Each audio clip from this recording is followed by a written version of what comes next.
Hi, this is Udi from DIYPhotography.net, and today I want to show you the Revolve Motorized slider, or RAM. The Revolve RAM is a simple option for adding motion to your slider, and it's a budget option, so it sits right there at $400 between the $200 DIY option and the higher end motors like Rhino Motion at $600 or the Surf Genie at $800 motors. The idea is very simple. You connect a motor to your cart using an arm, and then you connect a timing belt to your slider. And you have a control unit that can tell the motor to push or pull on the timing belt and then creates motion on the slider. There are two levels of speed selections, a rough one and a fine one, kind of like baseball leagues and your place within a baseball league. For selecting your league or your general speed, you choose a motor, and there are three motors, a slow one, a medium one, and a fast one.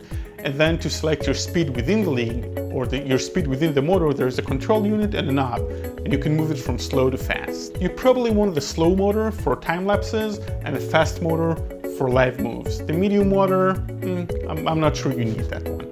The other thing that unit controls is the direction in which the motor moves. And this all comes in a very nice case, which we absolutely loved. This is the unit. We tested it with the Rhino slider, and my big takeaway for the unit is that it's a great budget option, but you have to really familiarize yourself with the tool before taking it out on the field.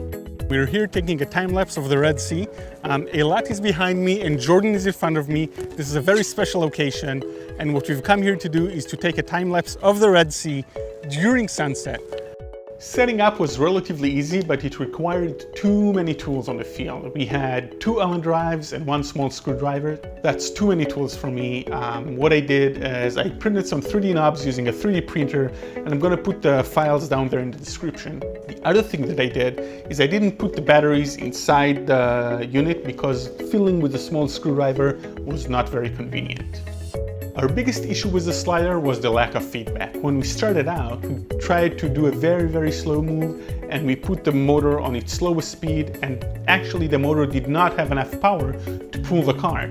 So it took us a bit of time to realize that, and then we discovered the actual minimum power that you have to supply the engine comes when you're on the third dot. Now this is why I'm saying that you have to really know your camera weight and how the slider works and how the motor works before you take it out on the field. The other thing was that we had to guesstimate how long it would take for the entire thing to move the length of the slide. And we guesstimated pretty well, but again, this is something that you would want some experience with before taking it out on the field.